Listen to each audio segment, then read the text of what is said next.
अस्सलाम वालेकुम friends, इंटेस test की तरफ से आपको अपने चैनल में वेलकम करता हूँ। Friends once again SST math physics के जो फिजिक्स पार्ट है इसके लिए चंद एमसीक्यूज जो फास्ट पे से मैंने कलेक्ट किए हैं। तो लेटेस्ट को स्टार्ट करते हैं, लेकिन वीडियो को स्टार्ट करने से पहले अगर आपने हमारे चैनल को सब्सक्राइब नहीं किया है तो प्लीज़ हमारे चैनल को सब्सक्राइब करें और इस वीडियो को ज़्यादा से ज़्यादा शेयर करें ताकि मैक्सिमम लोग इससे फ़ायदा उठा सके। तो लेट्स स्टार्ट द क्वेश्चंस। तो यहाँ पर जो क्वेश्चन नंबर 75 है, when monochromatic light is refracted as at first from ear to glass। अगर monochromatic light है, सिंगल कलर लाइट है और ये रिफ्रैक्टेड हो जाए जब वो पास होते हैं ईयर से ग्लास के अंदर, which of the following does not remain the same. तो ऑप्शन नीचे गिवन है, कौन सा इसमें रिमेन द सेम नहीं होगा। Assume that the year the wave is fully transmitted. यहाँ पर ये इजम्पशन है कि ये जो वेव है ये कम्प्लीटली ट्रांसमिट हो चुका है इस ग्लास से। तो आइए देखते हैं कौन सा ऑप्शन में राइट है। तो सबसे पहले जब एक वेव्स होता है और रेयर मीडियम से डेंसर मीडियम की तरफ चलते हैं तो ये इस प्राइस को हम कहते हैं रिफ्रैक्टेड, और इसमें जो वेव है ये नॉर्मल की तरफ बैंड हो जाते हैं, इस पर स्पीड स्लो डाउन हो जाती है। और वेव की जो इक्वेशन है v equal to F lambda, एक इक्वेशन है वेव के लिए v speed is equal to f frequency into lambda, v is equal to f lambda, this is the wave equation। अब यहाँ पर एक इन तीनों में एक कांस्टेंट होना चाहिए, ये इक्वेशन के लिए ज़रूरी है। अब यहाँ पर c चूंकि अब स्पीड टू रिड्यूस हो जाता है तो स्पीड ये एक वेरिएबल रहेगी। अब फ्रीक्वेंसी लेंथ में कौन इसमें चेंज होता है, तो यहाँ पर नंबर ऑफ जो क्रस्ट और स्ट्रफ होते हैं तो रिमेन कांस्टेंट रह जाते हैं, जबकि वेव लेंथ इसका चेंज होता है। तो यहाँ पर जो करेक्ट ऑप्शन है वो ऑप्शन ए है, इसमें वेव लेंथ चेंज होते हैं जब वो एक वेव रेड मीडियम से डेंसर मीडियम की तरफ आते हैं तो इसमें इसकी वेव लेंथ चेंज हो जाते हैं। Now question number 76। The figure showing defect at a thick metal container with two compartment। यहाँ पर टू कंपार्टमेंट को शोन किया गया है। Compartment is full of hot gas, जो कंपार्टमेंट ए है ये फुल ऑफ हॉट गैस है, जबकि compartment B is full of cold gas, जबकि कंपार्टमेंट बी ये कोल्ड गैस पर कंसिस्टेंट है। What is the primary mode of heat transfer in that system.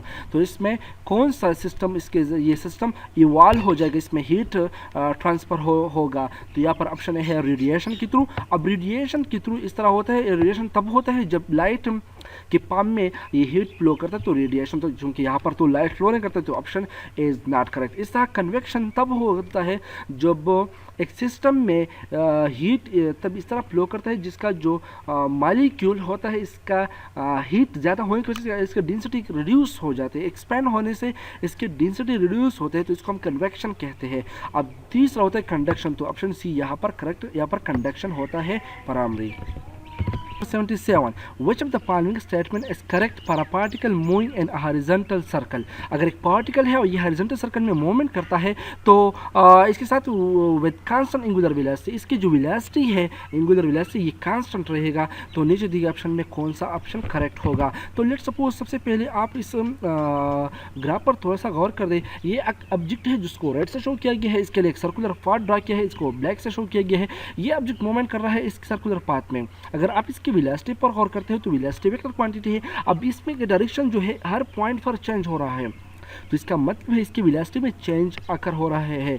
तो यहाँ अगर चेंज होता है तो इसका मतलब ये होगा कि यहाँ पर इसका मोमेंटम चेंज होता है, जबकि इसकी जो काइनेटिक एनर्जी की जो मैग्नीट्यूड है वो रिमेन कांस्टेंट रहेगा, क्योंकि काइनेटिक एनर्जी वेक्टर ये स्केलर क्वांटिटी है। और अब अगर आप यहाँ पर गौर करते हो तो वेलोसिटी की डायरेक्शन चेंज होता है लेकिन इसकी मैग्नीट्यूड रिमेन कांस्टेंट है, तो इसका मतलब ये हुआ कि kinetic energy remain the same होगा। तो आइए अब ऑप्शन पर गौर करते हैं कि ऑप्शन यहाँ पर कौन सा ऑप्शन मोस्ट सुटेबल है। तो ऑप्शन है कहते हैं linear momentum is constant, linear momentum constant रहेगा। तो ये बिल्कुल करेक्ट नहीं है क्योंकि लीनियर मोमेंटम कांस्टेंट नहीं होता। अब काइनेटिक एनर्जी कांस्टेंट रहेगा बट लीनियर मोमेंटम वेरीज होगा क्योंकि वो वेक्टर क्वांटिटी है। तो यहाँ पर बी करेक्ट है, ऑप्शन बी इज करेक्ट। बहुत काइनेटिक एनर्जी मोमेंटम ये कांस्टेंट नहीं रहता, ऐसा बहुत इसका जो स्पीड और लीनियर वेलोसिटी बहुत कांस्टेंट, ये भी नहीं ऑप्शन। तो ऑप्शन बी यहाँ पर करेक्ट है। Now question number 78। If an object of mass m and the net force is पील आर बोथ नोन। अगर एक पार्टिकल है और इस पर इसकी जो ऑब्जेक्ट की मास m और नेट फोर्स जो ये पील कर रहा है इस पर अप्लाइड फोर्स F है, ये गिवन है, ये नोन है, then Newton second law could be use to directly calculate which quantity. अगर हम न्यूटन सेकंड लॉ को यूज़ करते हैं जो इसका एक्सप्रेशन है F इक्वल टू ma, अगर इस लॉ से हम कैलकुलेट करना चाहते हैं तो यहाँ पर कौन सी चीज़ हम इस पर कैलकुलेट कर सकते हैं, तो ये डिस्प्लेसमेंट कैलकुलेट कर सकते हैं नहीं, क्योंकि F इक्वल टू ma है। अब यहाँ पर F और m गिवन है तो वेलोसिटी करेक्ट ऑप्शन नहीं, ऑप्शन सी करेक्ट है। इससे हम एक्सेलरेशन को कैलकुलेट कर सकते हैं, option C is correct.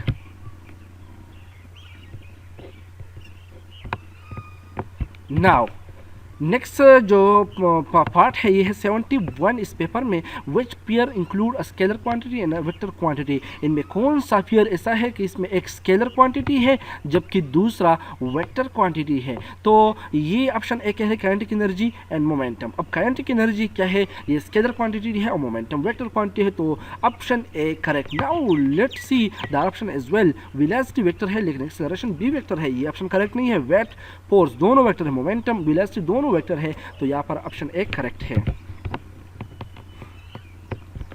Now question number 72, a girl produce a certain note when she blows gently into organ 5। organ 5 एक गर्ल्स है जो नोट प्रोड्यूस करते हैं जब वो फ्लू करते हैं जेंटली स्लोली समथिंग, तो organ 5 में जबकि अब she blues into the 5 harder. अगर ये लड़की जो है ये अगर हार्डर ब्लू करते हैं then most probable change will be that the sound have. तो यहाँ पर कौन सा मोस्ट प्रोबेबल चेंज अगर होगा, ऑप्शन ए कहते हैं ये ट्रैवल होगा फास्टर, तो चूंकि यहाँ पर मीडियम चेंज नहीं हो रहा है तो वेव की जो स्पीड है वो रिमेन कांस्टेंट रहता है, या टेम्परेचर चेंज जो अगर नहीं होता है, तो यहाँ पर ऑप्शन एक करेक्ट नहीं है। इस तरह option B will have a higher frequency, तो ये भी यहाँ पर करेक्ट नहीं है, हायर फ्रीक्वेंसी इसका नहीं होगा। इस तरह सी विल हैव ग्रेटर एम्पलीट्यूड, तो इस ऑप्शन पर अगर आप गौर करते हो तो ऑप्शन सी करेक्ट है क्योंकि इसका एम्पलीट्यूड ज़्यादा से ज़्यादा होगा। और प्रेशर और एम्पलीट्यूड के दरमियान रिलेशन क्या है, ये इससे ज़्यादा हो जिसकी एम्पलीट्यूड मैक्सिमम हो जाते हैं जब प्रेशर इंक्रीज हो जाते हैं, तो ऑप्शन सी यहाँ पर करेक्ट है। Question number 73, a stone at the end of a string is wound a circle।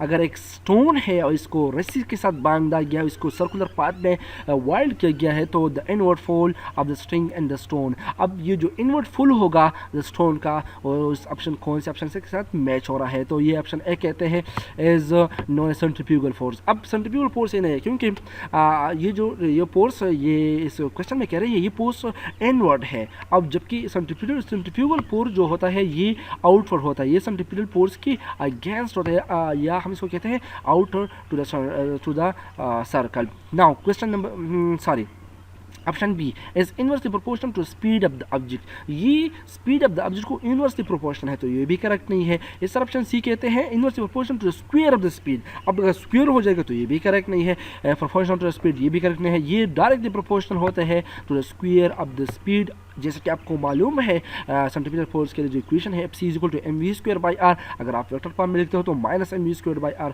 Into unit vector r। तो यहाँ पर करेक्ट ऑप्शन है option E. Now question number 74, identify the instrument which are used for the measurement of resistance। इनमें कौन सा instrument ऐसा है जिसको हम यूज़ करते हैं रेजिस्टेंस की मेजरमेंट के लिए, तो ऑप्शन ए कहते हैं वेटस्टोन ब्रिज। इससे तो हम कैलकुलेट करते हैं, जैसे कि आपको FSC पार्ट 2 में वेटस्टोन ब्रिज एक टॉपिक है। इस तरह सेकंड पार्ट है मीटर ब्रिज, इस तरह post office box, ohmmeter, sorry, तो ये पर ये जितनी भी ऑप्शन है option all are will be used for the measurement of resistance. तो यहाँ पर ई करेक्ट है, ये ऑल हम किसके लिए यूज़ करते हैं, रेजिस्टेंस की मेजरमेंट के लिए।